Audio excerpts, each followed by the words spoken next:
ونشهد أن سيدنا وسندنا وحبيبنا ومولانا محمدا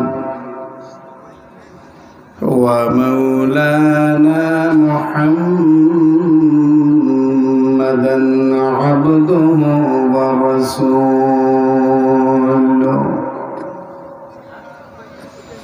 الذي أرسل إلى الناس كافة بشيرا ونذيرا وداعيا إلى الله بإذنه وسراجا منيرا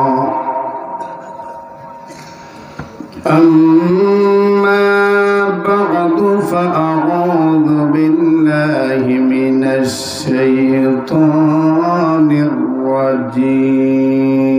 الرجيم بسم الله الرحمن الرحيم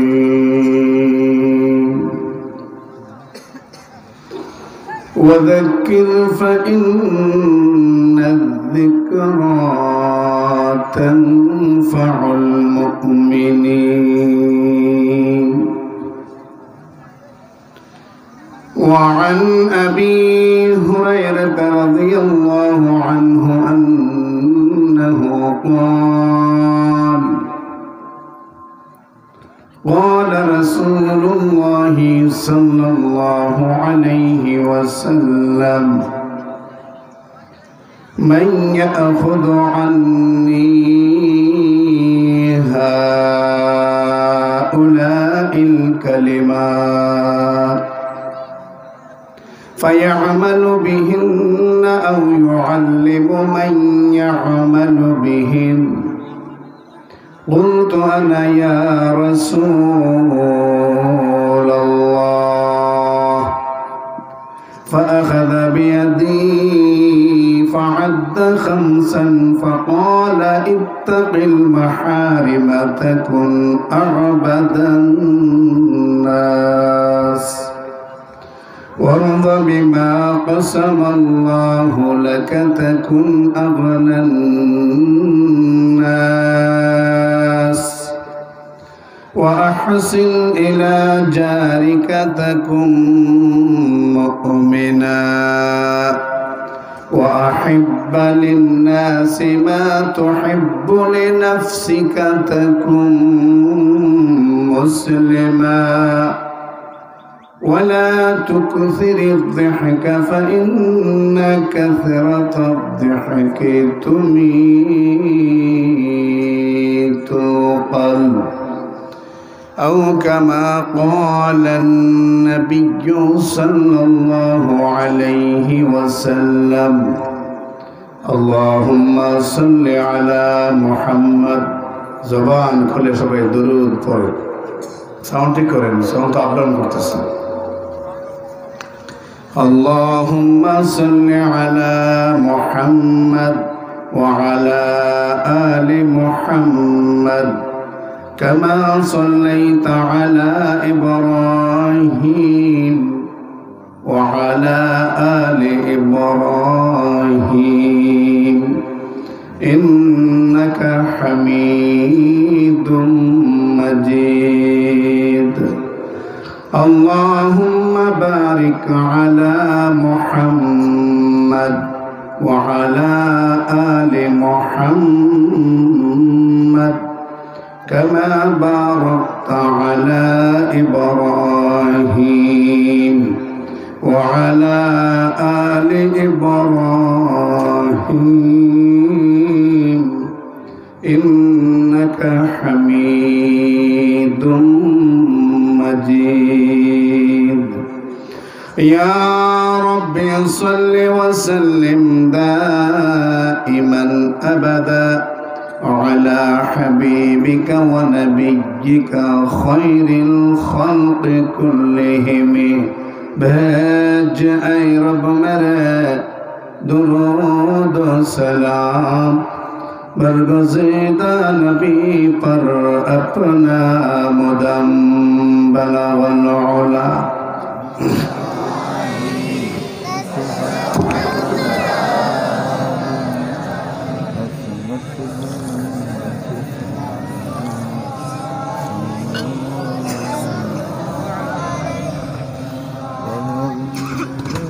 ज़महजूरी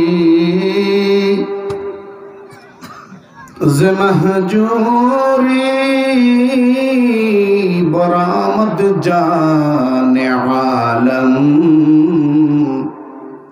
तरहम या नबी अल्लाह तरहम बलगल उला।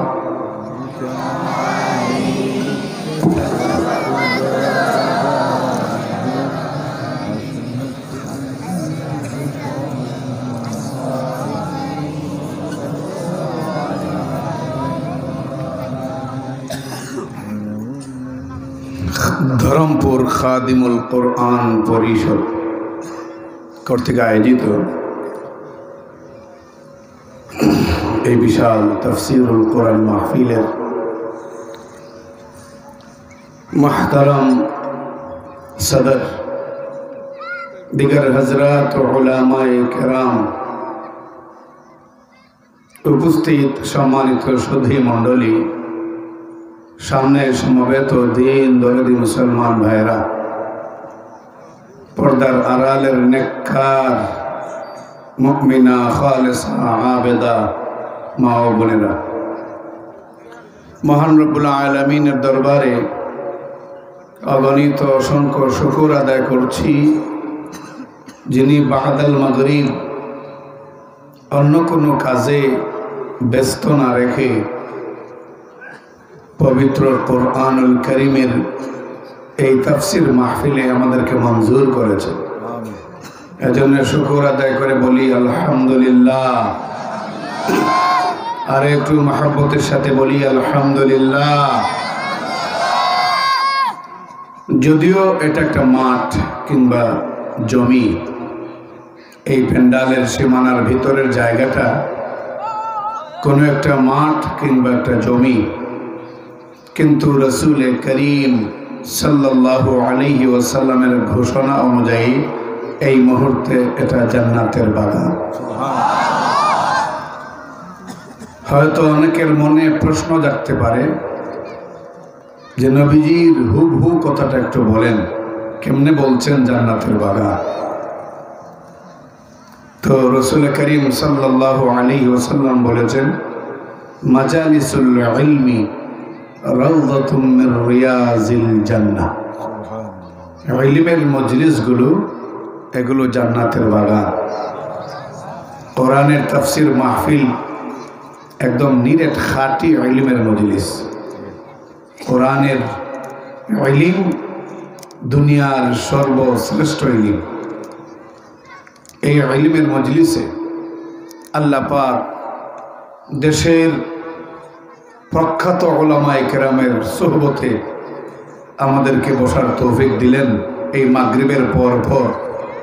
এজন্য আমার মনে হয় আবারও যদি সুউচ্চ কণ্ঠে আমরা কালিমাতুশ শুকর উচ্চারণ করি কোনো সমস্যা নাই, বরং আরো লাভ বেশি।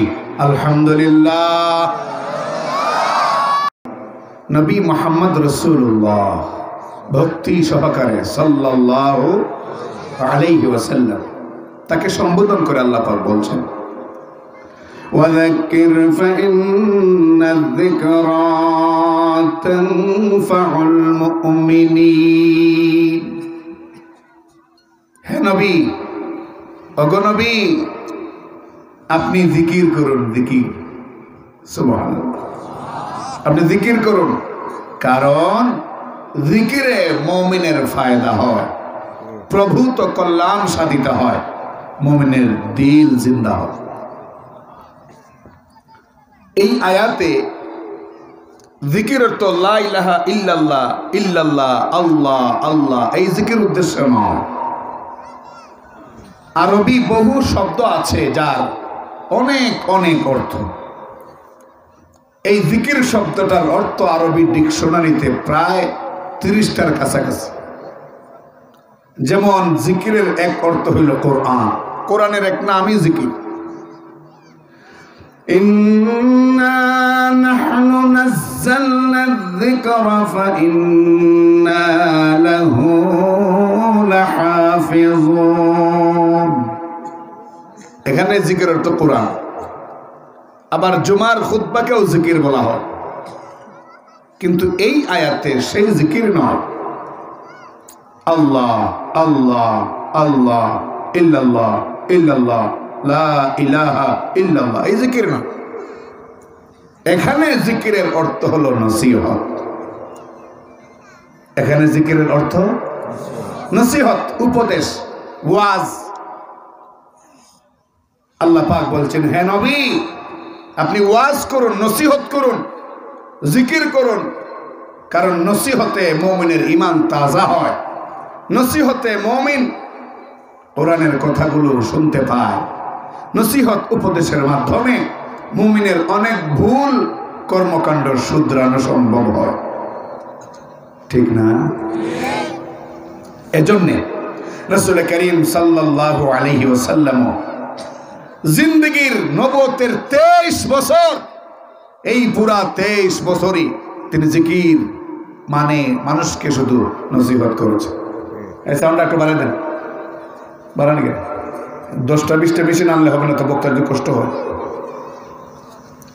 23 বছর নবুয়তের 23 বছরের পুরা সময়টা রাসূল নসিহতের মাধ্যমে পার করেছে।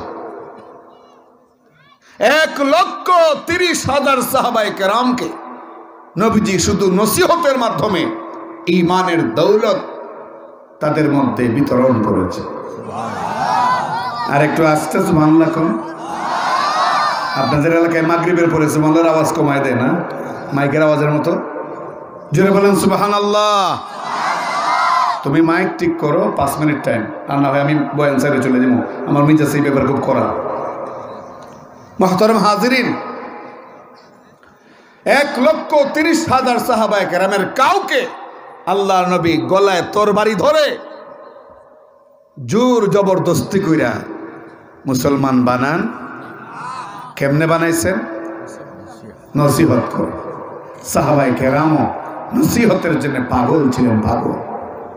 আজকে তো এলান করা হয়েছে, কতদিন যাবৎ পোস্টারিং হয়েছে, মাইকিং হয়েছে।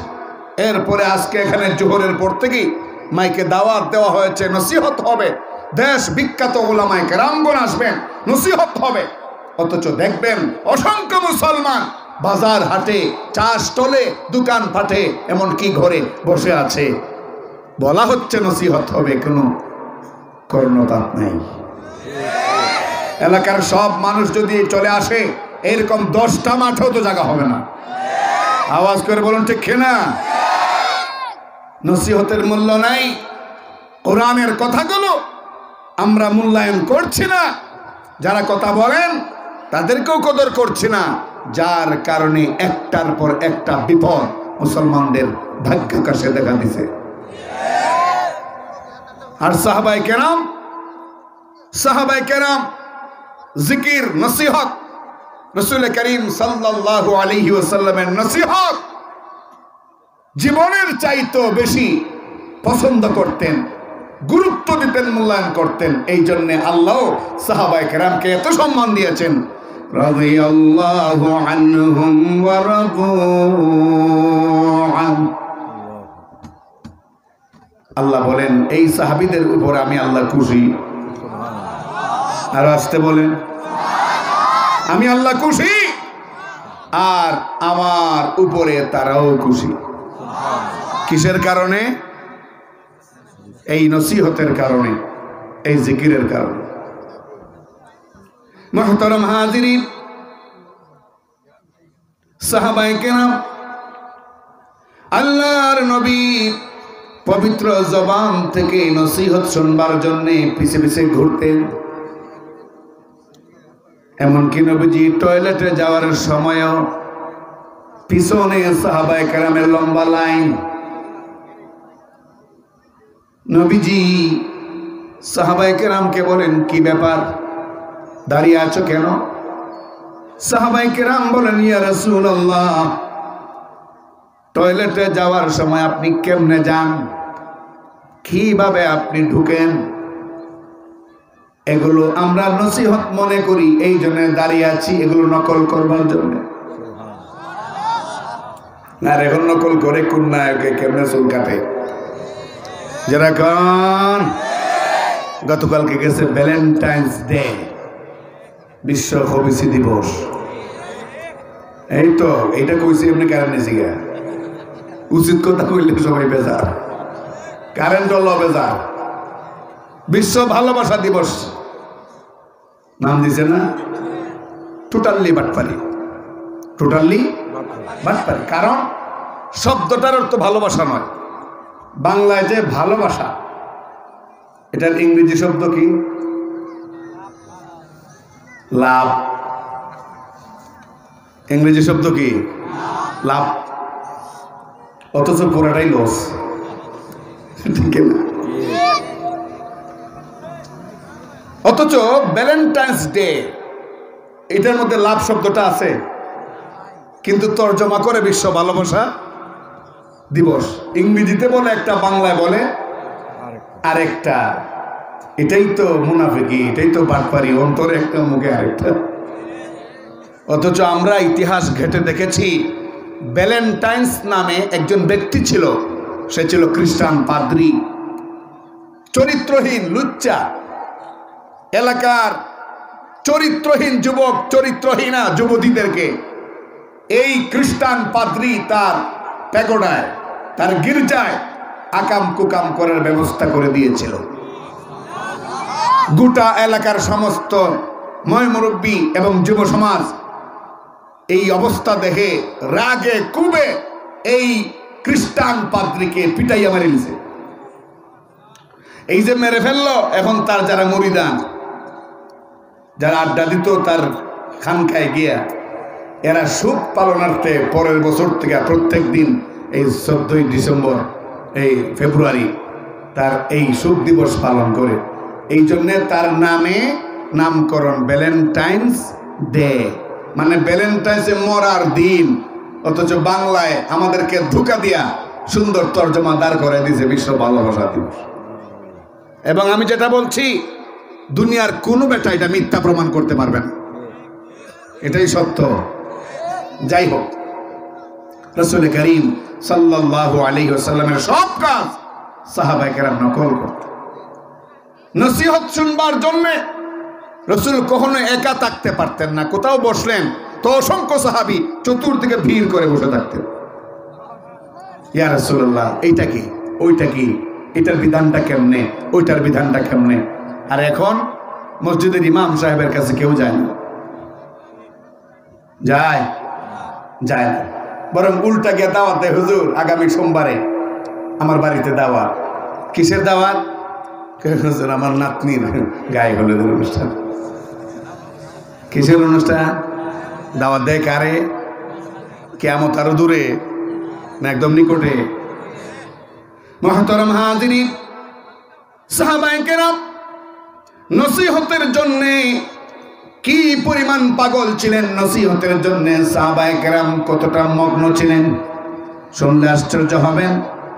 রাইসুল মুফাসসিরিন হযরত আব্দুল্লাহ ইবনে মাসউদ রাদিয়াল্লাহু আনহু, ছোট মানুষ, মদিনায় আল্লাহ নবী দায়িত্ব দিলেন, যখন আমি ওযু করব তখন তোমার দায়িত্ব পানির ব্যবস্থা করে দিবা, আমার নামাজের ওয়াক্তে পানির ব্যবস্থা করে দিবা, আমি ওযু করব।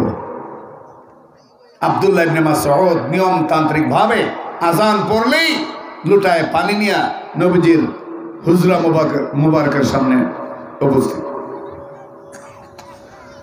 হঠাৎ একদিন আল্লাহর নবী, রাত গভীর, 3টা-4টা হবে, ওই মুহূর্তে আল্লাহর নবী মুহাম্মদ রাসূলুল্লাহ সাল্লাল্লাহু আলাইহি ওয়াসাল্লাম উঠলেন তাহাজ্জুদের জন্য। দেখেন ছোট্ট বালক আব্দুল্লাহ ইবনে মাসউদ লুটায় পানি নিয়া লুটার মুখের মধ্যে হাত রাইকে ওই হাতে তিনি মাথা রেখে ঘুমায় বসে, বাহিরে বসা ছোট বাচ্চা। আশ্চর্য হয়ে গেলেন নবীজি, কারণ তার উপরে দায়িত্ব শুধু ওয়াক্তে নামাজের পানি, ওযুর সময় পানি দেওয়ার, তাহাজ্জুদের সময় ছোট মানুষ ঘুমিয়ে থাকবে, সে কেন এইভাবে জাগ্রত? নবীজি ডাক দিলেন, আব্দুল্লাহ। তিনি উঠলেন ঘুম থেকে, বসা অবস্থায় ঘুমেছে। তুমি এই রাতের অন্ধকারে এই গভীর রজনীতে কেন? কারণ কি?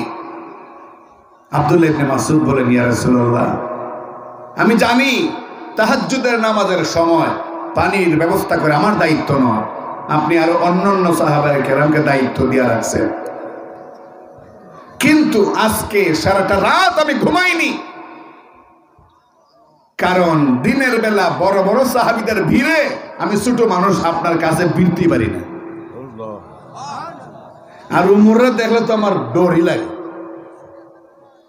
ইয়া রাসূলুল্লাহ, কৌশল করে যিনি আপনাকে তাহাজ্জুদের পানি দেন ওনাকে আমি অব্যাহতি দেওয়ার দায়িত্বটা আমার কাঁধে নিলাম। উদ্দেশ্য, গভীর রজনীতে আপনাকে একটু একা একা পাবো, আর শুধু আমার জন্যেই আপনি সামান্য নসিহত করবেন, আর সেই নসিহত মানে আমি আমার আখিরাতের জীবনটাকে ধন্য করব। এতটাকে দে মাইক আনছে, কোনো আওয়াজই নেই, আমি যে কথা বলতেছি খুব কষ্ট হইতেছে।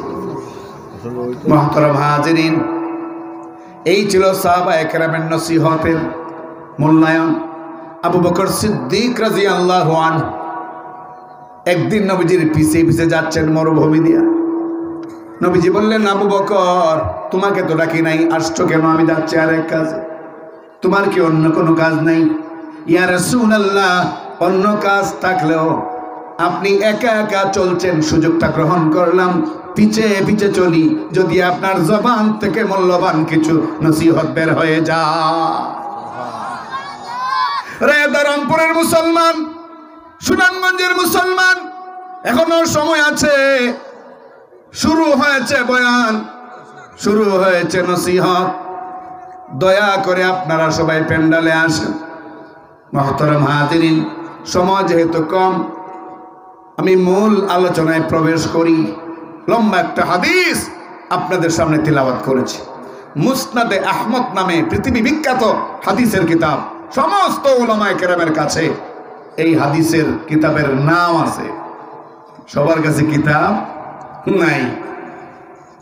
অনেক দামি কিতাব, সহজে সংগ্রহ করাও কঠিন। এই মুসনাদে আহমদ থেকে হযরতে আবু হুরায়রা রাদিয়াল্লাহু আনহু থেকে বর্ণিত লম্বা একটা হাদিস আপনাদের সামনে পেশ করেছি খুতবায়। এই হাদিসটাও উপদেশ সম্বলিত হাদিস। এই হাদিসে রাসূল করিম সাল্লাল্লাহু আলাইহি ওয়াসাল্লাম 5টা উপদেশ দিয়েছে। কয়টা? আওয়াজ করে সবার কণ্ঠ থেকে আমি শব্দ শুনতে চাই। কয়টা? 5টা। মুহতারাম হাজিরিন, 5টা নসিহত করেছিলেন রাসূল সাল্লাল্লাহু আলাইহি ওয়াসাল্লাম মদিনায় এক বিশেষ মুহূর্তে।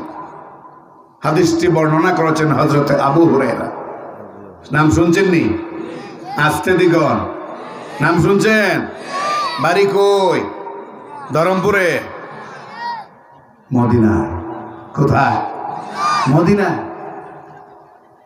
শুনলে আশ্চর্য হবেন, 1,30,000 সাহাবায়ে কেরামের মধ্যে যারাই হাদিস বয়ান করেছেন, বর্ণনা করেছেন, তাদের মধ্যে আবু হুরায়রা রাদিয়াল্লাহু আনহু এমন এক বিরল ব্যক্তিত্বের অধিকারী, সবচেয়ে বেশি হাদিস তিনি বয়ান করেছেন। অথচ তার প্রাথমিক অবস্থাটা শুনলে আশ্চর্য হবেন। নবীজি হিজরত করে যখন মদিনায় গেলেন, কুবা পল্লীতে উঠলেন, আরবের যুবকেরা লাইন ধরে ধরে রাসূলকে দেখতেছে। কি সুন্দর চেহারা, সবাই আবেগ আপ্লুত। আজকে যেরকম এই মাহফিলে লাইন ধরে ধরে আপনারা আসলেন, নবীজিকে দেখবার জন্য মদিনার যুবকেরা লাইন ধরে ধরে যাচ্ছে, মুরব্বীরা লাইন ধরে ধরে যাচ্ছে।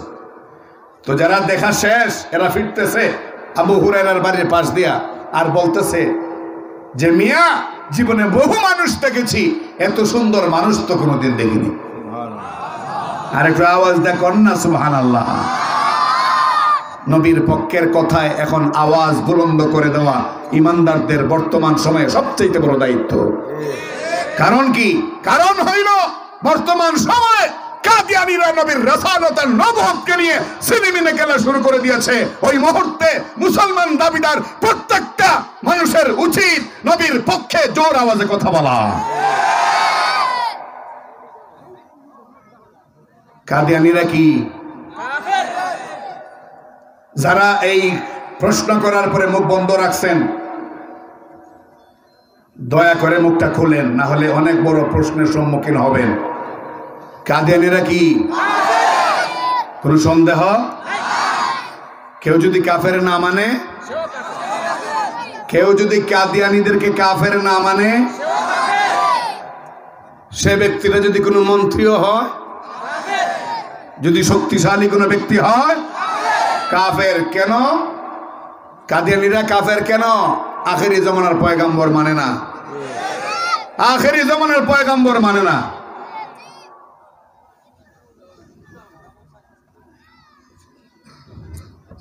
মুহতারাম হাজিরিন, হযরত আবু হুরায়রা রাদিয়াল্লাহু আনহু থেকে হাদিসটি বর্ণিত। তিনি বলেন, একদিন মসজিদে নববীর সামনে আমরা বসা, এমন সময়ে রাহমাতুল লিল আলামিন নবী মুহাম্মদ সাল্লাল্লাহু আলাইহি ওয়াসাল্লাম তিনি আসলেন। আমাদের সামনে এসে আল্লাহ নবী আমাদেরকে সম্বোধন করে বললেন, মাইয়া আগুদু আন্নি হাউলাইল কালিমা ফায়ামালু বিহিন্না আও ইউআল্লিমু মান ইয়ামালু বিহিন। কে আছো তোমাদের মধ্যে এমন কোন ব্যক্তি, আমি কিছু কালেমা বলবো, ওয়াজ করব, নসিহত করব, উপদেশ দেব, তোমরা গ্রহণ করবে, আমল করবে, অথবা অন্যকে শিক্ষা দেবে, তোমাদের মধ্যে কে আছো? আবু হুরায়রা বলেন, ছিলাম পিছনে, নবীজির কথায় আসলাম সামনে। সামনে এসে বললাম, কুলতু আনা ইয়া রাসূলুল্লাহ, ওগো আল্লাহর নবী, আমি আবু হুরায়রা আপনার সব কঠিন নসিহত মানতে রাজি আছি। আবু হুরায়রা বলেন, এই কথা বলার পর ফাআখাযা বিয়াদি, নবীজি আমার হাত ধরে ফেললেন। সুবহানাল্লাহ। নবীজির হাত আমার হাতকে পাকড়াও করে ফেললো। এই অবস্থায় আল্লাহ নবী আমার হাত ধরে ফাহাদ্দা খামসা, গুনে গুনে 5টা নসিহত করলেন। কয়টা? আরো জোরে হইছে না রে? এরপর আওয়াজ বেরোয় না, আওয়াজের বড় দাম ধরমপুরে। কয়টা? এবার আমি বলবো কয়টা?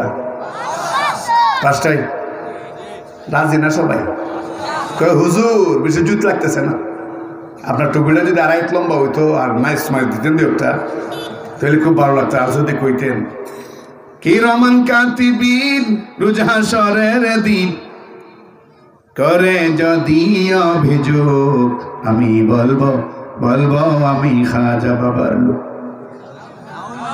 হুজুর এরকম যদি কইতেন তাহলে তো আমরা হুমড়ি খাই পড়তাম।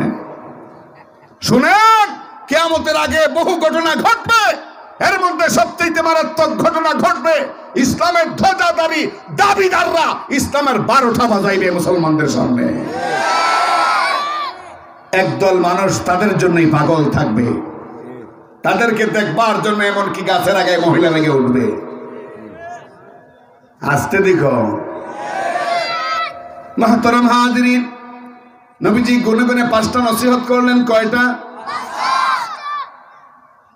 1 নাম্বার, ইত্তাকিল মাহারিম, ইত্তাকিল মাহারিম, ইত্তাকিল মাহারিম তাকুন আবাদান নাস।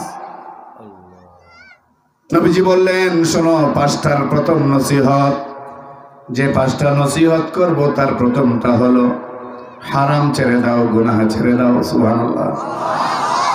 হারাম ছেড়ে দাও, গুনাহ ছেড়ে দাও, অবৈধ কাজ আর কথা ছেড়ে দাও, অবৈধ কর্মকাণ্ড ছেড়ে দাও, হারাম ছেড়ে দাও, গুনাহ ছেড়ে দাও। তাহলে আমি নবী আমার বরকতের জবান দিয়া ঘোষণা দিলাম, গোটা দুনিয়ায় তুমি হয়ে যাবে সবচেয়ে বড় ইবাদত গুজার। তুমি হারাম ছেড়ে দাও, গুনাহ ছেড়ে দাও। রে সাহাবায়ে কেরাম, তোমরা কি জানো, যখন তোমরা কোনো একটা গুনাহ ছেড়ে দাও, যখন কোনো একটা গুনাহ ছাড়বার সিদ্ধান্ত নাও, মানে তওবার প্রস্তুতি নাও, ওই মুহূর্তে আসমানে বিশাল বড় সমাবেশ হয়। এই আওয়াজে না ধরমপুরের মুসলমান উঁচু আওয়াজে বলুন সুবহানাল্লাহ। আসমানে বিশাল বড় সমাবেশ হয়। ওই সমাবেশে কোনো মানুষ নেই, ওই সমাবেশে কোনো জিন নেই, শুধু ফেরেশতা, ফেরেশতা, মালায়েক। সুবহানাল্লাহ। বিশাল সমাবেশ ফেরেশতাদের, আল্লাহ পাক তাদের সামনে বক্তা হইয়া ভাষণ দেন, ভাষণ। আল্লাহু আকবার। ওই বক্তৃতায় আল্লাহ বলেন, আমি যখন আমার বান্দা ইনসানকে যখন বানাতে চাইলাম, তোমাদেরকে যখন জিজ্ঞেস করলাম, তোমরা বললে এরা শুধু খুন খারাপি করবে, কিন্তু দেখো খুন খারাপি যদিও করে আমার বান্দা কিন্তু বুঝতে পারছে ভুল করেছে, ওই অপরাধ ছাড়বার সিদ্ধান্ত নিয়েছে, তওবার প্রস্তুতি গ্রহণ করেছে, তোমাদেরকে জমা করলাম এই কারণে, সাক্ষী থাকো আমি এই বান্দার উপরে খুশি হয়ে গেলাম। তওবা जो कर ताहे हो कर शर्मसार, तौबा जो कर ताहे हो कर शर्मसार, जोशे में आता है आफू कर देगा। सुबहानाल्लाह बोलेন। এত খুশি হন আল্লাহ। নবীজি বলেন, ইত্তাকিল মাহারিম তাকুন আবাদান নাস। গুনাহ ছেড়ে দাও, সবচেয়ে বড় আবেদ হয়ে যাবে। আল্লাহু আকবার। কিন্তু গুনাহ ছাড়বা না, তাহাজ্জুদ পড়বা, লম্বা লম্বা রাকাত নামাজ পড়বা, হাজার হাজার টাকা দান করবা, আবার 1200 টাকা করে সুদের কারবার করবা। একদিকে ওয়াজ মাহফিলে বসবা, আর একদিকে নিজের নাতি নাতনি ছেলে মেয়েদেরকে বেপরদা রাখবা। একদিকে তাফসিরের প্যান্ডালে দান করবা, আর একদিকে তুমি ঘুষ খাইবা। এইরকম দুটা না হয়ে থাকলে পরকালে তোমার কোনো বাঁচার পথ নাই। আসেনি এমন মানুষ সমাজে? আওয়াজ করে বলুন, আছে না নাই? পাক্কা হাজি সাহেব, লম্বা দাড়ি, টুপি, জুব্বা, পাঞ্জাবি, কিন্তু দেখা যায় মাশাআল্লাহ উনি অনেক বড় শক্তিশালী একজন সুদী কারবারি। এইরকম লোক আপনাদের এলাকায় নাই এটা নিশ্চিত আমি জানি, কিন্তু বহু এলাকায় দেখছি, বহু এলাকায় দেখছি। 1 নাম্বার, হারাম ছেড়ে দাও, গুনাহ ছেড়ে দাও। বান্দা যখন গুনাহ করতে রাজি শুরু করে গুনাহ করতে, যেমন যুবকেরা যখন ফেসবুকটা খুলে, যখন টাচ মোবাইলটা হাতে নেয়, হাতে নিয়ে যখন ঢুকে ভিতরে যখন ঢুকে কোন খারাপ জিনিসে যখন নজর দিতে শুরু করে, হাদিস শরীফে রাসূল বলেন, ওই মুহূর্তে আল্লাহ পাক রব্বুল আলামিন বলেন, রে বান্দা তুই কেনই এই পাপের পথে পা বাড়ালি, কেন গুনার পথে পা বাড়ালি, কেন তুই এই কাজটা করতে যাইলি? তুই না আমার বান্দা, তোর না নবী মুহাম্মদ সাল্লাল্লাহু আলাইহি ওয়াসাল্লাম, তোর না ধর্মীয় কিতাব কোরআন, তুই না জান্নাতে আসবি, তোর জন্য না আমি জান্নাতে কক্ষ বানায় রাখছি, কেন তুই নিজ হাতে জাহান্নাম পছন্দ করবি? আল্লাহ আমাদের সকলকে হেফাজত করো। মুহতারাম হাজিরিন, এই জন্য যখন গুনাহ করি বান্দা, তাফসীরের কিতাবে এসেছে, বান্দা যখন গুনাহ করে রাত হোক আর দিন হোক, তার আশপাশে যত বৃক্ষরাজি থাকে, তার আশপাশে যদি কোনো নদী থাকে নদীর মাছেরা, বন থাকলে বনের গাছেরা, সব আল্লাহর কাছে বলে, আল্লাহ ও মাবুদ, তোমার এই বান্দাটা গুনার মধ্যে লিপ্ত হয়ে যাচ্ছে, গুনার মধ্যে লিপ্ত হয়ে যাচ্ছে। ও আল্লাহ, তোমার বান্দা তো বুঝে না জাহান্নামের আগুন কত কঠিন, তোমার বান্দা তো বুঝে না জাহান্নামের নিচে যে খাবালা নদী, ওই খাবালা নদীর মধ্যে জাহান্নামীদের পুজ জমা হয়, ওই পুজটাই যে আবার জাহান্নামীদেরকে পানি পানি চিৎকার যখন করবে তাদেরকে দেওয়া হবে। তোমার বান্দা জানে না, বুঝে না, যদি বুঝতো জানতো এত বড় মহা বিপদ ডেকে আনতো না। এক নাম্বার ইত্তাকিল মাহারিম, হারাম ছেড়ে দাও, গুনাহ ছেড়ে দাও। গুনাহ ছাড়তে রাজি আছি আমরা? আওয়াজ তো আসতে দেন না, বুঝেন গুনাহ ছাড়াটা এটা সাংঘাতিক লস। গুনাহ ছাড়তে রাজি আছি, গুনাহ ছাড়তে রাজি আছি। আল্লাহ সকলকে কবুল করুন। 2 নম্বরে নবীজি বললেন, শোনো, দ্বিতীয় নসিহত, ওয়ারদা বিমা কাসামাল্লাহু লাকা তাকুন আগনান নাস।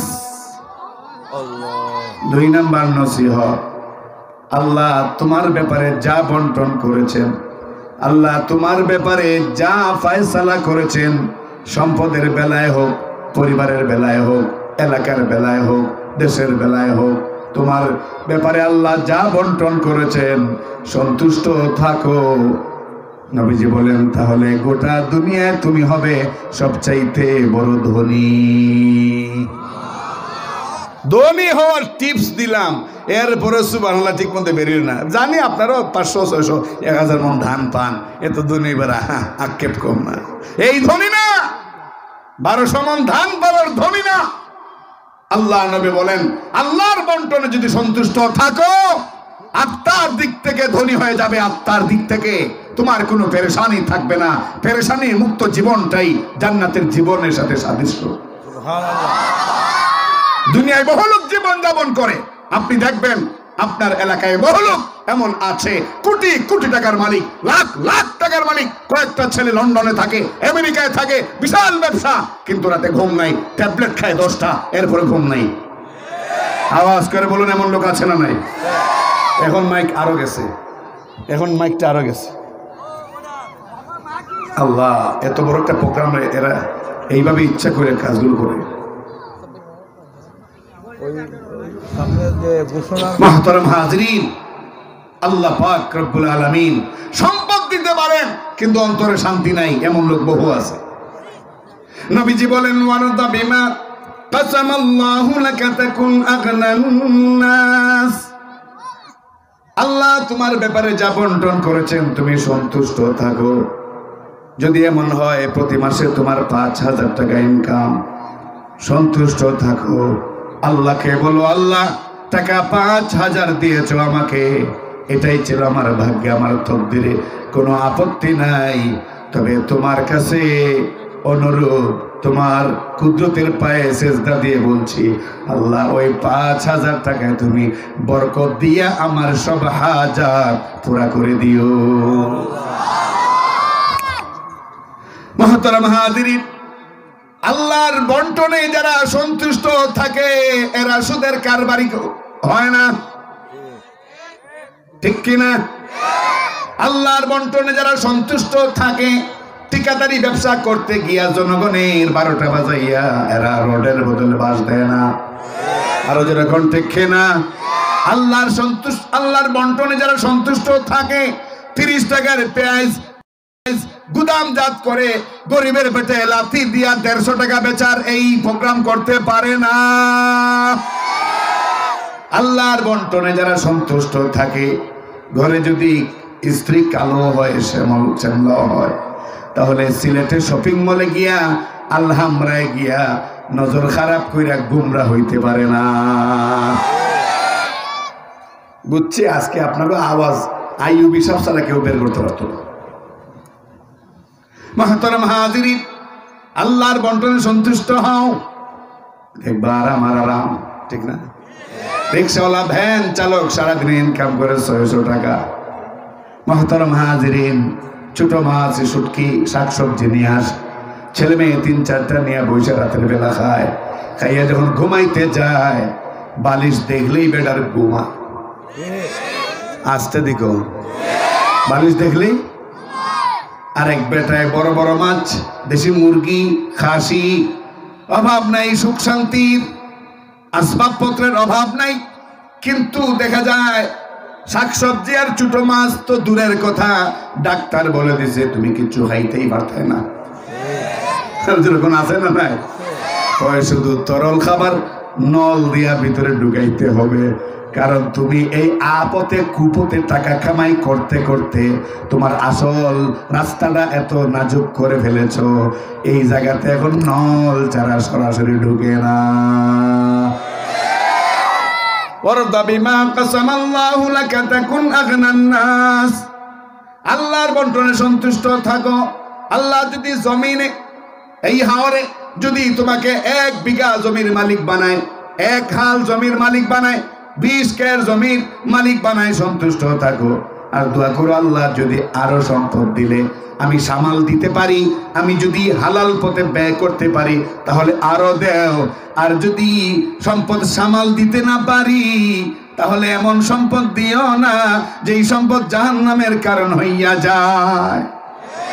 হবে কি হবে না? অনেকের সম্পদ জাহান্নামের কারণ হবে কি হবে না? আওয়াজ করে বলুন, হবে কি হবে না?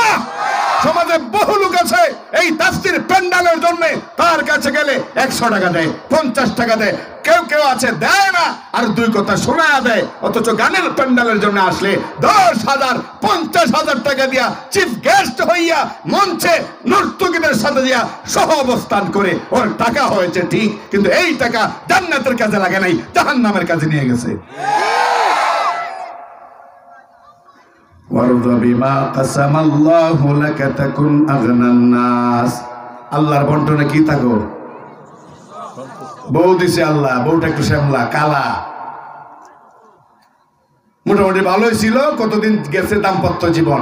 হঠাৎ করে এটা গেছে সিলেট শপিং মলে, এখন শপিং মলে গিয়া দেখছে কালো সুন্দরীর অভাব নাই। কালো সুন্দরী বুঝেন, আসলে কালা, কিন্তু পার্লারে গিয়া চামড়া চেঞ্জ করে নিয়েছে। এখন বের হওয়ার পরে দেখা যায় আস্তা বড় একটা হনুমান। এগুলো দেখা আইসে বাড়িতে, কয় কি দেখলাম কি দেখলাম কি দেখলাম। রাতে যখন ঘুমাইছে উত্তর দিকে মুখ করে ঘুমাইছে। স্ত্রী কি হয়েছে? মন খারাপ। মাতিস না, কি ব্যাপার এত ভালোর মধ্যে হঠাৎ করে আপনার এরকম আচরণ? আর কথা করছেন তো কি হয়েছে? কত সুন্দর সুন্দর দেখেছি, তুই একটা পেতনি। খোদার গজব,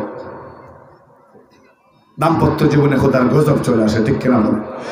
আর সন্তুষ্ট যদি থাকতো, স্ত্রী কালো হোক, যদি নামাজি হয়, দিনদার হয়, হালাল হারাম জানে, এই স্ত্রীর পেট থেকে জালালি পয়দা হবে, এই স্ত্রীর পেট থেকে সাইফুল্লাহ পয়দা হবে, এই স্ত্রীর পেট থেকে আল্লামা হবিগঞ্জে পয়দা হবে, অলিপুরি পয়দা হবে, লেংদা আতুর লুলা কানা মাস্তান সন্ত্রাসী পয়দা হবে না। মুহতারাম হাজির, 2 নাম্বার শেষ। তবে শেষ করার আগে আরেকটা কথা বলে দিচ্ছি, যারা যুবক আপনাদেরকে, যারা আমার মতো যুবক আপনাদেরকে বলছি, আপনার বাবা যে কয় টাকা ইনকাম করেন এর উপরে আপনি সবর করবেন। অহেতুক বায়না ধরবেন না, অহেতুক বায়না ধরে বলবেন না আমাকে মোটর সাইকেল দিতে হবে, না হয় আমি বাড়িতে থাকবো না। তুমি জানো তোমার বাবার ইনকাম হলো মাসে 5 থেকে 7,000। বন্ধু বান্ধব যারা আছে বড় লোকের পোলাপান, এদের দেখা দেখি তুমি মোটর সাইকেলের জন্য তোমার বাবার কাছে যদি বায়না ধরো, হয়তো বা তোমার বাবা তোমার মুখে হাসি ফুটাবার জন্য ব্রাকার গ্রামীণ ব্যাংকে গিয়া লোন তুলে তোমাকে মোটর সাইকেল কিনে দিবে, কিন্তু তোমার পরিবারে তুমি হারাম ঢুকাইয়া তোমার কপালটা তুমি খেয়ে ফেললে।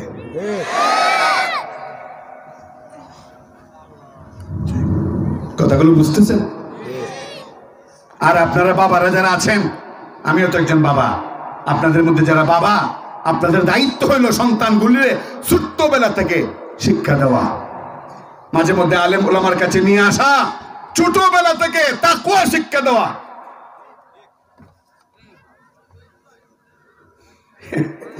এরা খুব চালাক, 7:30 আজান দিব।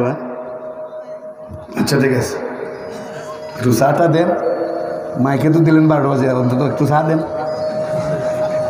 মুহতারাম হাজিরিন, বাচ্চাদেরকে ছোটবেলা থেকে এই কথা বলা, এটা হালাল, এটা হারাম, এটা করলে আল্লাহ খুশি হয়, এটা করলে আল্লাহ বেজার হয়, আর এইটা আল্লাহর কাছে চাও, ওইটা আল্লাহর কাছে চাও, সব কিছুর মালিক আল্লাহ, আল্লাহর কাছে কোনো জিনিসের কমতি নাই। এইভাবে বাচ্চারে শিক্ষা দিলে ছোটবেলা থেকে, এই বাচ্চা বড় হইয়া বেয়াদব হবে দূরের কথা, তার দ্বারা বাবা বা মা কখনো চোখের পানি ফেলবে না। এই ছেলে কখনো অ্যাডিক্টেড হবে না, এই ছেলে কখনো ইয়াবাখুর হবে না, এই ছেলে কখনো নাস্তিক মুরতাদ হবে না, এই ছেলে কখনো কাদিয়ানীদের দূষর হবে না।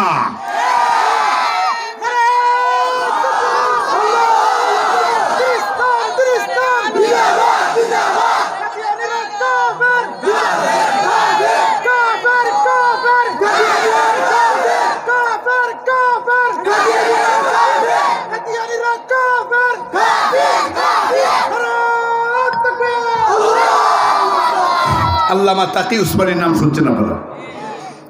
বড় আলেম, পৃথিবীর বর্তমানে গ্র্যান্ড মুফতি আল্লামা মুফতি শফি রহমতুল্লাহ আলাইহি, যিনি তাফসিরে মাআরিফুল কোরআন লিখেছেন, তার সুযোগ্য সাহেবজাদা সন্তান আল্লামা তাকি উসমানী। আজ থেকে ৬-৭ বছর আগে আমি ওনার একটা বয়ান ক্যাসেট থেকে শুনছিলাম।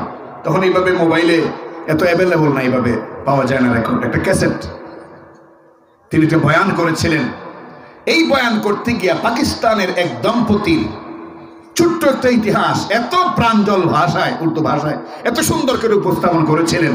ওই যে একবার শুনছিলাম, আজকে প্রায় 7-8 বছর বলি নেই, এত সুন্দর করে তিনি উপস্থাপন করেছেন। আজকেও আপনাদের সামনে এটা সংক্ষেপে পেশ করলে অন্তত আন্দাজ হবে বাচ্চাগুলির ছোটবেলা থেকে কেমনে করে তুলব।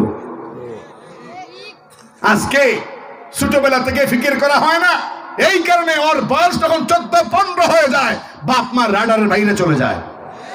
যেন কোন ঠিক না শুনলে আশ্চর্য হবেন। ঢাকায় গত 2 সপ্তাহ আগের ঘটনা, ছেলের বয়স মাত্র 14। কত বছর? মাত্র 14 বছর বয়স। 5-7টা বাড়ির মালিক, তার বাবা।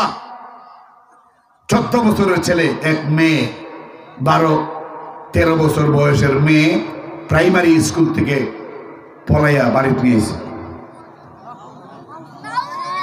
14 বছরের বালক কি বুঝে বলেন তো? আর 13 বছরের মেয়েটাই কি বুঝে? এগুলো সব কিয়ামতের আলামত। এই ছেলেটাকে ছোট্টবেলা থেকে সাবাহি মক্তবে কোরআন শিক্ষার মাধ্যমে ওর আদর্শটা যদি বাপমা করে তুলতো, কোশ্চিন কেন এমন আচরণ এই 14 বছরের ছেলের দ্বারা আদৌ সম্ভব ছিল না।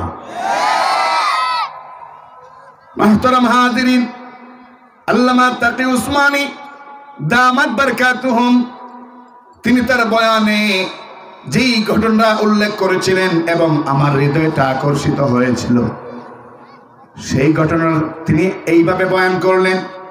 বললেন যে আমাদের পাকিস্তানে এক দম্পতি বিয়ের পর তারা জায়নামাজে বসে অজু অবস্থায় একজন আরেকজনের হাত ধরে কিছু ওয়াদা করলো।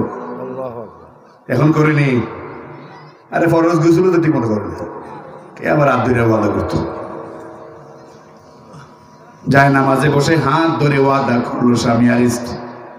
প্রথম ওয়াদা, আমরা যতদিন স্বামী স্ত্রী হিসেবে আছি, কোনো দিনও আমরা দাম্পত্য জীবনের ভিতরে কোনো হারাম কাজ করব না। বুঝলেন? কিন্তু মাইকের আওয়াজ যাচ্ছে যত দূর, ও মা বোনেরা আপনারাও শোনেন, ভালো করে ঘটনাটা শোনেন আর দিলের মধ্যে গেঁথে রাখেন। আর স্বামী স্ত্রী সম্ভব হইলে আজ থেকে ওয়াদাবদ্ধ হয়ে যান। মুহতারাম হাজিরিন, আল্লামা তাকি উসমানী দামাত বারকাতুহুম তিনি বলেন, স্বামী আর স্ত্রী জায়নামাজে ওযু অবস্থায় বসে হাতে হাত রেখে ওয়াদা করলো, দাম্পত্য জীবনে আমরা কোনো ভুল করব না, কোনো অপরাধ করব না, কোনো গুনাহ করব না। এমনকি স্বামী স্ত্রী দুইজনই ব্যাখ্যা করে বলতেছে, যখন গোসল ফরজ হবে সাথে সাথে গোসল আদায় করে নেব, যখন নাপাক হয়ে যাব সাথে সাথে আবার পাক হওয়ার ব্যবস্থা করব, কখনো শয়তানের ধোঁকায় পাক হতে বিলম্ব করব না। দ্বিতীয় ওয়াদা করলো, আল্লাহ যদি আমাদেরকে বাচ্চা দেন, সন্তান দেন, ছেলে দেন আর মেয়ে দেন, আমরা তাকে ছোটবেলা থেকেই যখন সে একটু একটু কথা বলতে শুরু করবে, 1-2 কদম করে হাঁটতে শুরু করবে, তখন থেকেই আমরা তাকে কথায় কথায় প্রতিটা কাজে আল্লাহকে চিনায়া দেওয়ার দায়িত্ব গ্রহণ করব। সব কিছুর ব্যাপারে বলবো এটা আল্লাহ জানেন, এটা আল্লাহ পারেন, এটা আল্লাহ করেন, এটা আল্লাহর কাছে চাও। এইভাবে আমরা ছোটবেলা থেকেই আমাদের বাচ্চা ছেলে হোক আর মেয়ে হোক, তাকে আমরা তাকওয়া শিক্ষা দিব, খোদা ভীতি শিক্ষা দিব। সুবহানাল্লাহ। যেরকম আল্লাহর শেষ মেহেরবানি, আল্লাহ পাক একটা পুত্র সন্তান দিলেন। সুবহানাল্লাহ। 2 বছর বয়স, এখন হাঁটে, কথাও বলতে পারে স্পষ্ট ভাষায়। কিন্তু এই দম্পতি ছিল গরিব, লোকটা ভীষণ গরিব। এই লোকটা ভ্যান চালায়, ভ্যান রিক্সা চালায়। প্রতিদিন যে পরিমাণ ইনকাম হয়, এতে করে রুটি ভাত, এতে করে দৈনন্দিন খাবারই সংগ্রহ করতে পারে না, কষ্ট করে চলে।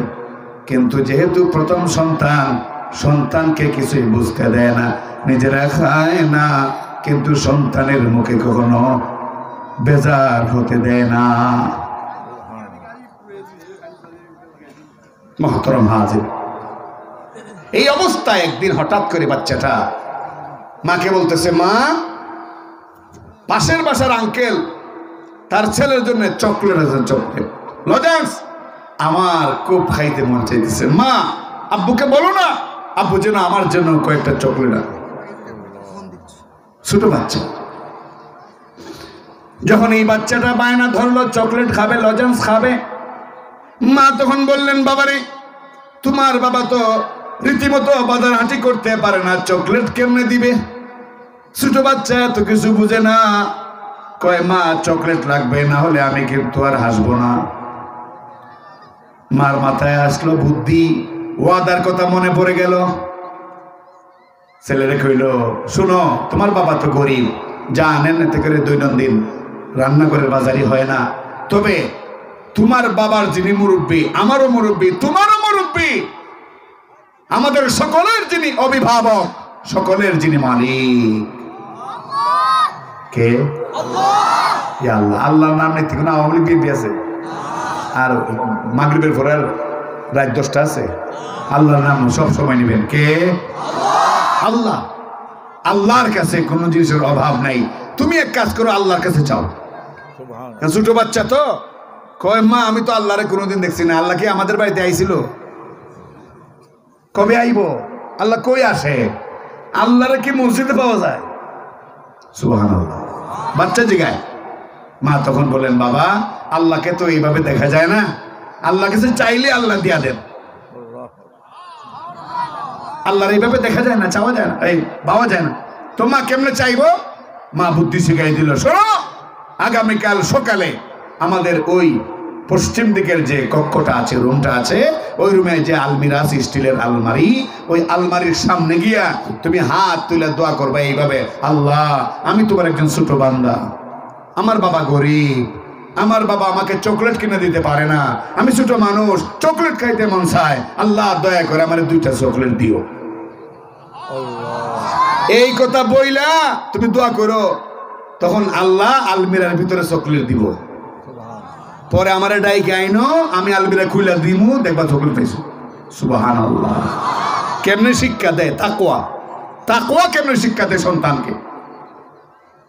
এইদিকে এই স্বামীকে বলল, শোনো, ওয়াদা ছিল, তুমি কি ভুলে গেছো? বাচ্চাকে আমরা তাকওয়া শিক্ষা দেবো, ছোট্টবেলা থেকে ওয়াদা আছে।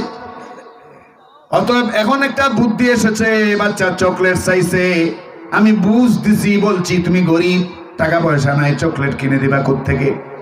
বললাম যে আল্লাহর কাছে চাও, আল্লাহ দিবা। বাচ্চা জিজ্ঞেস করলো, আল্লাহ কেমনে দেয়? আমি এইভাবে একটা পলিসি করছি, এক কাজ করবা, তুমি কম দামি 1 বক্স চকলেট আনবা, প্রতিদিন রাতের বেলা 2টা করে আমি রাইখা দিব আলমারিতে, সকালবেলা আল্লাহর কাছে পোলা দোয়া করবে, আমাকে ডাক দেয়া নিবে, আমি দরজা খুলে 2টা চকলেট যখন তার হাতে দিব, তার অন্তরে ছোটবেলা থেকেই একটা বিশ্বাস তৈরি হবে, আল্লাহর কাছে চাইলে কখনো বৃথা যায় না, আল্লাহ সব দেয়া দে। স্বামী আনলো 1 বক্স চকলেট, ছোট চকলেট, মানে কম দামি, দিলে পরে স্ত্রী বুদ্ধি করে রাখলো এক জায়গায়, রাতের বেলায় ওইখানে 2টা রাখলো চকলেট। সকালবেলায় গিয়া মায়ের বুদ্ধি অনুযায়ী ছেলে হাত তুলে দোয়া করতেছে, আল্লাহ, আমার বাবা খুব গরিব, আমার বাবা ঠিক মতো বাজার হাঁটি করতে পারে না, কিন্তু আমি ছোট মানুষ, চকলেট আর লজেন্স খাইতে মন চায়, দয়া করে আল্লাহ, ও আল্লাহ, দয়া করে তুমি আমার 2টা চকলেট দাও।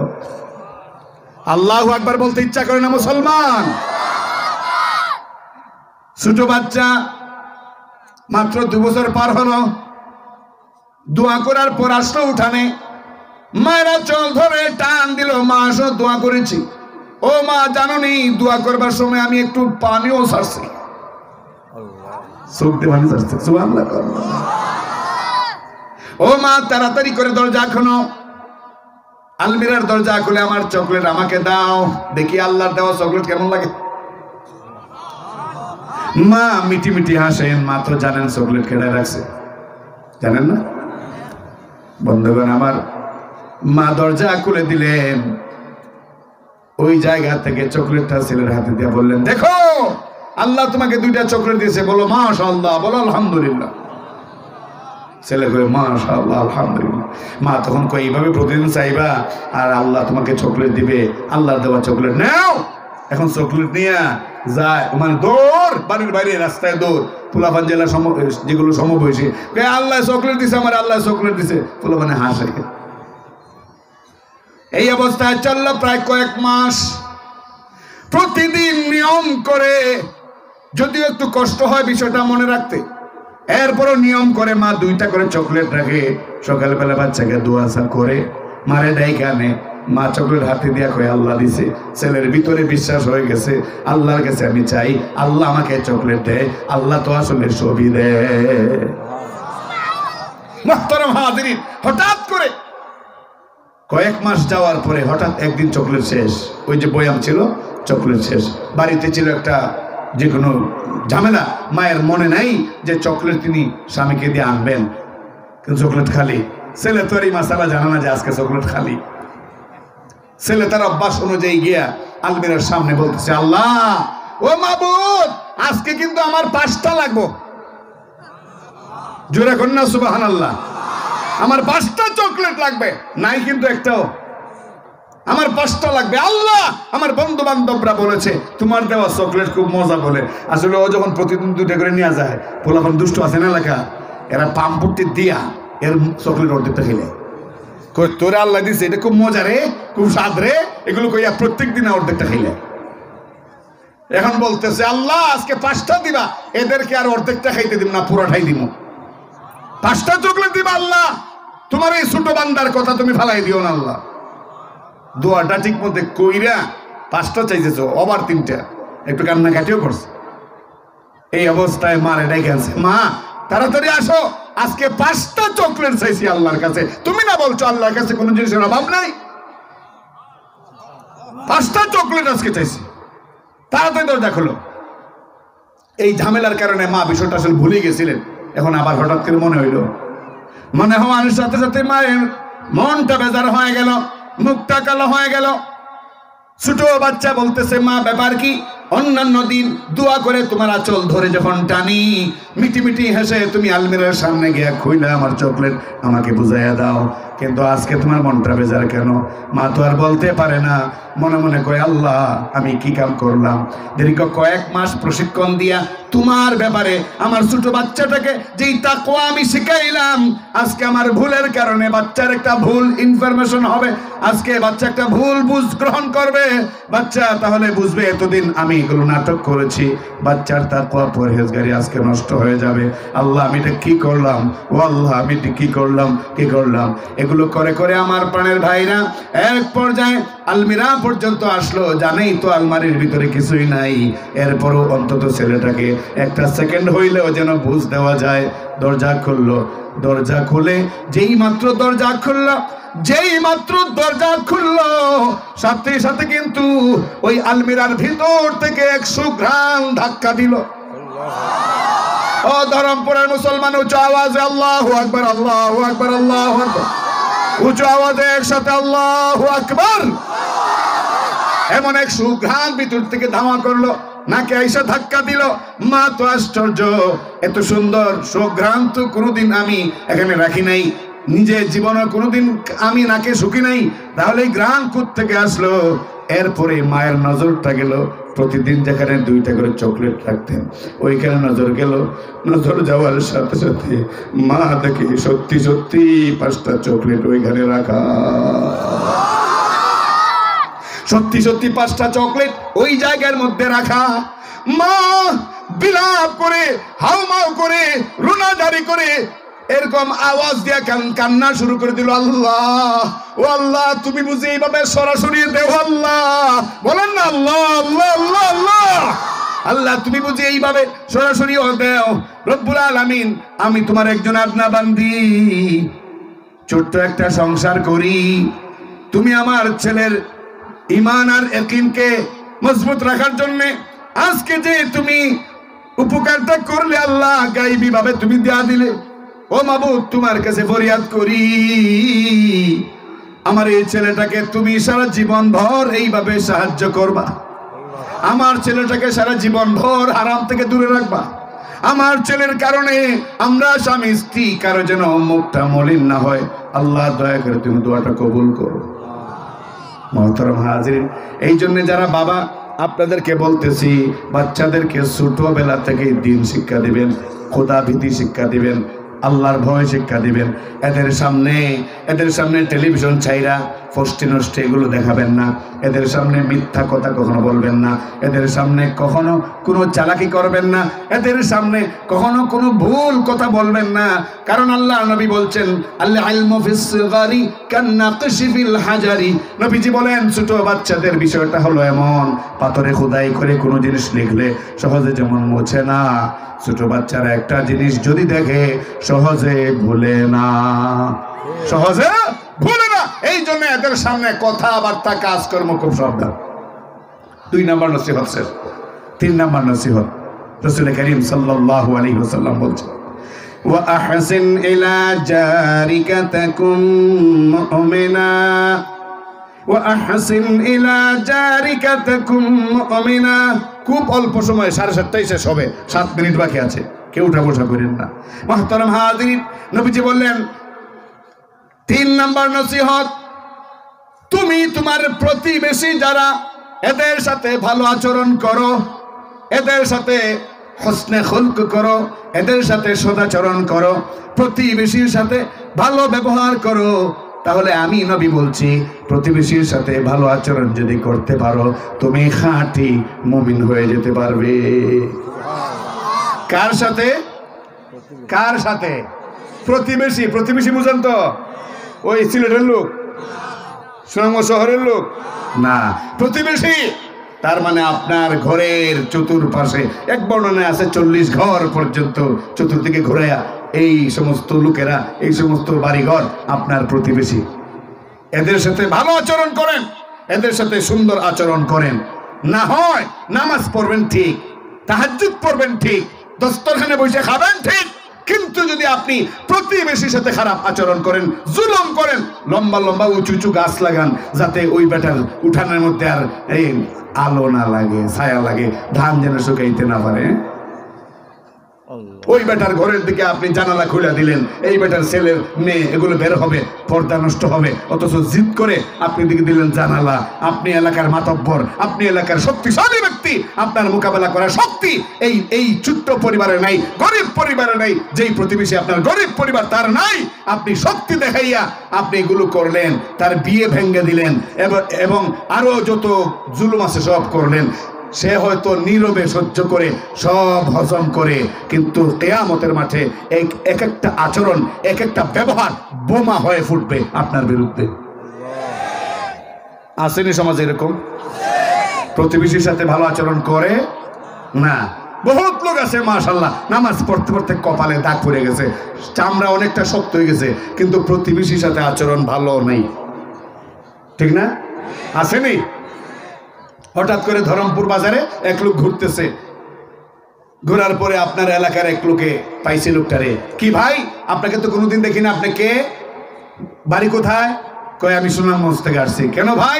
কয় আপনাদের এলাকার অমুক হাজি সাহেব, ওনার তো মেয়ে 3টা, কোনো ছেলে নাই, তো 2টা মেয়ের বিয়া হয়ে গেছে, ছোট মেয়েটার এই সম্বন্ধ নিয়ে আসছিলাম, আমার একটা ছেলে ডিগ্রি পাস। আচ্ছা ভাই আপনি কি ওনাকে চিনেন? চিনি। লোকটা কেমন? মাশাআল্লাহ লোকটা খুব ভালো। তার মেয়েটা কেমন? এই ব্যাপারে আপনি একটু তথ্য দিতে পারবেন?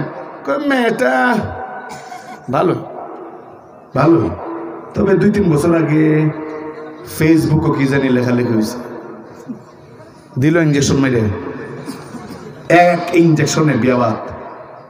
তো ফেসবুকে কি জানি লেখালেখি হয়েছে, একটা ছেলে বলে আইসা হুন্ডা লইয়া ওদের বাড়ির সামনে এসে দাঁড়ায় থাকে, ওর বাপসা দৌড়াই দিছে। এর এই কথা শুনে বেড়া আর এইদিকে না আইসা সোনামন্দির দিকে রওনা। ভাই ব্যাপার কি, যাবেন না হাজি সাহেবের বাড়িতে? কয় না ভাই আমার বুঝ হয়ে গেছে। আরে ভাই কি বুঝ হয়েছে? কয় না ভাই দরকার নাই। মানে এমন তত্ত্ব দিছে বেটা আর নদী পার এবার এই রুচি হারাইলেছে। আসেনি এমন লোক, এরা সমাজের সবচেয়ে ভদ্রলোক, নাম্বার 1 ইতর, নাম্বার 1 খবিস। এগুলো চরিত্রহীন, এগুলো সমাজের কীট, এগুলো মরতে দেরি হবে, জাহান্নামে ঢুকতে 1 সেকেন্ডও দেরি হবে না। 3 নাম্বার শেষ, 4 নাম্বার শুনেন। নবীজি বললেন ও আহিব্বা লিন-নাসি মা তুহিব্বু লিনাফসিক, নিজের জন্য যেটা পছন্দ করবা তোমার আরেক ভাইয়ের জন্য এইটাই পছন্দ করবা। যদি করতে পারো তাহলে তুমি খাঁটি মুসলিম। আমার জন্য পছন্দ যেটা করি আমার আরেক ভাইয়ের জন্য ওইটাই পছন্দ করতে হবে।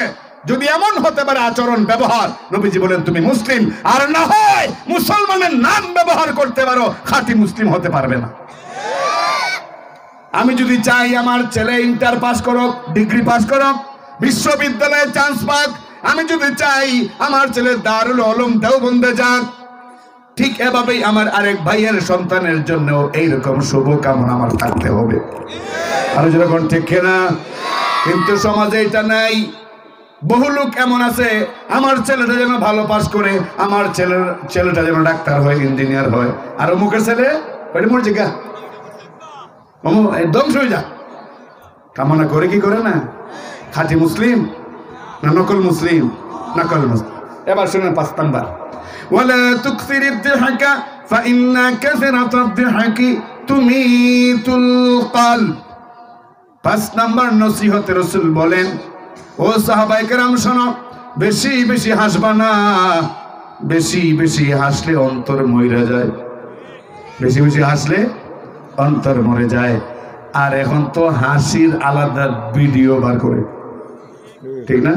সমস্ত মিথ্যা অহেতুক কথাবার্তা কাজকর্ম সব সংমিশ্রণ কইরা হাসির ভিডিও বানায়, হাসির ভিডিও। আর এই হাসির ভিডিও দেখবার লাগি যুবক যুবতীরা ভাগো। অথচ রাসূল বলছেন অহেতুক অযথা বেশি বেশি হাসলে অন্তর মরে যায়। নবীজি অন্য হাদিসে বলেন, তুমি যে হাসো কোন সাহসে হাসো? তুমি না তোমার বাবারে দাফন করেছো, তোমার মাকে দাফন করেছো, তোমার ভাইকে দাফন করেছো, তোমার সামনে অসংখ্য মানুষ দুনিয়া থেকে বিদায় হয়, কবরে চলে যায়, অথচ কবরের কোনো খবর কেউ জানে না। তাহলে এই অবস্থায়, অনিশ্চিত অবস্থায় কেমনে তোমার মুখ দিয়ে হাসি বের হয়? ঠিক না? বরং দুনিয়া কান্না, বেশি বেশি কান্নার জায়গা, আর জান্নাতে শুধু হাসির জায়গা। সুবহানাল্লাহ। মুহতারাম হাজিরিন, আজ থেকে আর হাসবেন না নাকি? আর হাসিটা সব বন্ধ। বাড়ি ঘরে যাইবেন তফসির শেষ করে একদম সুনামগঞ্জ সদরের ওসির মতো একটা বাপ ধরে কোনো কথা বলবেন না, হাসি নাই। বিষয়টা কি এমন? ইসলামে কি হাসি নাই? আছে, তবে লিমিটেশন আছে, সীমাবদ্ধতা আছে। রাসূল বলেন জিন্দেগিতে কোনোদিন আমি অট্ট হাসি হাসি নাই, ইল্লা তাবাসসুমা, মুস্কি হাসি ছাড়া আমি কখনো অট্ট হাসি হাসি নাই। অট্ট হাসি বুঝেনি? হাসে না? হাসে না? হাসে। এমনকি বক্তায়ও হাসে, শ্রোতায়ও হাসে। ওয়াজের মঞ্চেই নাটকের মতো রিহার্সেল করে। বেশি হাসা যাবে না। হাসার জায়গা হলো জান্নাত। কোনো দুঃখ নাই, কষ্ট নাই, শুধু হাসি আর হাসি, শুধু সুখ শান্তি চিন্তা ভাবনা কিছুই নেই, শুধু আরাম আর আরাম। ইসলামে হাসি আছে, তবে হাসবেন লিমিটেশন, সীমাবদ্ধতার ভিতরে। নবীজিও হাসছেন, কিতাবের মধ্যে আছে সহিহ রাওয়ায়াত, সহিহ সনদ। রাসূল সাল্লাল্লাহু আলাইহি ওয়াসাল্লাম বসে আছেন মসজিদে নববীর সামনে। এক মহিলা একটা টুকরি বুঝেন তো, উড়া এটা টুকরিতে করে বেশ কিছু খেজুর আইনা নবীজির হাতে দিয়া বললো, ইয়া রাসূলুল্লাহ, এটা আমার প্রথম বাগানের প্রথম ফসল খেজুর, আপনাকে হাদিয়া, আপনার সাহাবীদেরকে হাদিয়া দিলাম, আপনি ইনসাফের সাথে সবাইরে বন্টন করে দেন। নবীজি এটা নিয়ে সবাইরে সমানভাবে বন্টন করে দিলেন। ডান পাশে আলী রাদিয়াল্লাহু আনহু বসা, নবীজির মেয়ের জামাই, আবার চাচাতো ভাই। তো এইবার নবীজি বন্টন করে দেওয়ার পরে সবাই খাইলো, খাইয়া সামনে প্রত্যেকের সামনে যার যার বিচি রাখলো। আর আলী তো পাশে বসা। নবীজি করলেন একটা চালাকি, কি চালাকি? আলী যখন ডানে বামে অন্য কোনো কারণে তাকান, তখনই রাসূল সাল্লাল্লাহু আলাইহি ওয়াসাল্লাম নিজের সামনে নিজের খেজুরের বিচি না রাইখা আলীর সামনে রেখে দেন। সুবহানাল্লাহ কইবেন না? একবারে লাস্টে কইবেন সুবহানাল্লাহ না? অন্তত আমার ব্যাপারে একটা সুবহানাল্লাহ জোরে কোন, অন্তত পাগলা বাজার থেকে যেন মানুষ শুনে কোন সুবহানাল্লাহ। মুহতারাম হাজিরিন, খাওয়া দাওয়া শেষ, মানে খেজুর খাওয়া শেষ। নবীজি বললেন, কিরে সাহাবায়ে কেরাম, ও আমার শাগরিদরা, কে কি পরিমাণ খেজুর খাইছো? তো সাহাবায়ে কেরাম এই কথা বলার পরে সামনে তাকাইলেন, তাকাই দেখলেন মোটামুটি যে পরিমাণ খাইছেন এই পরিমাণ বিচি সামনে আছে। আলী দেখেন মাশাআল্লাহ বরকত হইছে, যা খাইছেন তার ডাবল বিচ। নবীজি তখন বললেন, কেন কোনো কথা বলছো না কেন? হ্যাঁ, বলার দরকার নাই, বীজ দেখলে তো বোঝা যায় কে কি পরিমাণ খাইছো আর কত বড় পেটুক, বীজ দেখলেই বোঝা যায়। আলী ভাবলেন, আমার শ্বশুর এইভাবে খালি মাঠে গোল দিবেন আর আমি বরদাস্ত করব কেমনে হয়? আল্লাহ তো আমাকেও কিছুটা ইলম দান করেছে আমার শ্বশুরের বরকতে, তাহলে কেন চুপ থাকবো? বললেন, ইয়া রাসূলুল্লাহ, কথা ঠিক, বিচি দেখলেই বোঝা যায় কে কত বড় পেটুক আর কে কি পরিমাণ খাইছে। আবার এটাও বোঝা যায় কার সামনে বিচি হই নাই, বিচি সুদ্ধা খাইলিছে। সুবহানাল্লাহ বলবেন না? নির্মল স্বচ্ছ হাসি হার্টের জন্য উপকার, স্বাস্থ্যের জন্য উপকার, এবং এই স্বচ্ছ হাসি ইবাদত। এই স্বচ্ছ হাসি কি ইবাদত। রাসূল হাদিসে বলছেন, যখন স্বামী বাহির থেকে আসে, স্ত্রী দরজা খুলে দেয়, ওই সময় যদি মুস্কি হাসি হেসে স্বামীকে বরণ করে, স্বামীকে গ্রহণ করে, এই হাসিটা তাহাজ্জুদের সালাত আদায় করে যে পরিমাণ সওয়াব, তার চেয়ে কোটি গুণ বেশি সওয়াব। হাসিও কখনো কখনো ইবাদত। রাসূলুল্লাহ হাদিসে বলছেন, এক মুসলমান দুই মুসলমান সাক্ষাৎ হলো রাস্তায়, এরা যদি হাসি মুস্কি হাসির মাধ্যমে একজন আরেকজনের কুশল বিনিময় করে, তাহলে এরা ফরজ সালাত, ফরজ যাকাত, ফরজ হজ, এই সমস্ত বড় বড় ইবাদত করে যেই সওয়াব, দুইজনের পারস্পরিক কুশল বিনিময়ের সময় ভালো চেহারা, হাসি মুখ চেহারা দিয়া সাক্ষাৎ করলে সেই সওয়াব। আল্লাহ পাক রব্বুল আলামিন আমাদেরকে কথাগুলো ভালো করে মনে রাখার তৌফিক দান করুন। আমি জীবনও আপনাদের এই রাস্তায় ঢুকি নাই, পাগলার বাজার থেকে এই রাস্তায় কখনো ঢুকি না। আর হুজুর এখানে আসছেন কোন সূত্রে এটাও আমি জানি না। হুজুর বাড়ি কেন নেই? জি আচ্ছা, তখন হুজুর এখানে আর আইসা দেখা হয়ে গেল অনেক, প্রায় মানে 2-3 বছর ধরে কমপক্ষে 2-3 বছর যাবত সাক্ষাৎ হয় নাই। ইনশাআল্লাহ যদি কপালে লেখা থাকে, ভাগ্যে লেখা থাকে, তাহলে ভবিষ্যতে আবারও আপনাদের সাথে সাক্ষাৎ হবে, হয়তোবা আরও এরকম কোনো লম্বা হাদিস নিয়ে এরকম নসিহত সম্বলিত কথা আপনাদের সামনে বলার তৌফিক হয়তো আল্লাহ পাক দান করতে পারেন। যা আজকে বললাম, আপনি আমি আমরা সবাই যেন এই কথাগুলো আমল করতে পারি, মনে রাখতে পারি। আল্লাহ যেন সুন্নাহর উপরে, কোরআনের উপরে আমাদেরকে জীবনটা প্রতিষ্ঠা করার তৌফিক দান করেন।